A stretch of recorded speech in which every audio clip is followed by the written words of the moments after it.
Hi అండి. మనం కూరల్లోకి పప్పుల్లోకైనా చారులోకైనా చింతపండే కాకుండా ఈ మామిడికాయలని పుల్లటి మామిడికాయలని పీల్ చేసుకొని వంటలో వాడుకుంటే చాలా అంటే చాలా బాగుంటుందండి.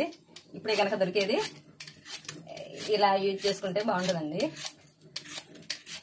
కొంచెం కళ్ళు వచ్చిందండి, అయినా పండినా కానీ ఇది పుల్లగానే ఉందన్నమాట. అందుకనే ఇలా ఎండబెట్టి ఆమ్చూర్ పౌడర్ తయారు చేద్దామని చేస్తున్నానండి.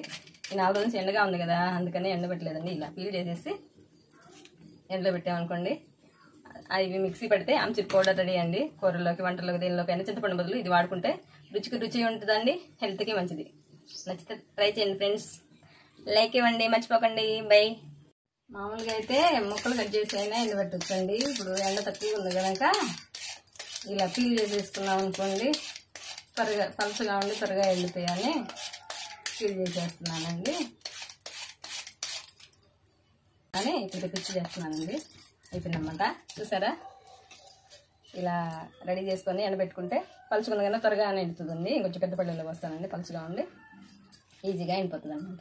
ఇప్పుడు చేసుకుంటే బయట మార్కెట్లో కూడా బోల్డ్ రేట్లు అండి. ఇలా ఎండబెట్టుకొని వాడుకుంటే తక్కువలో అయిపోతుందండి.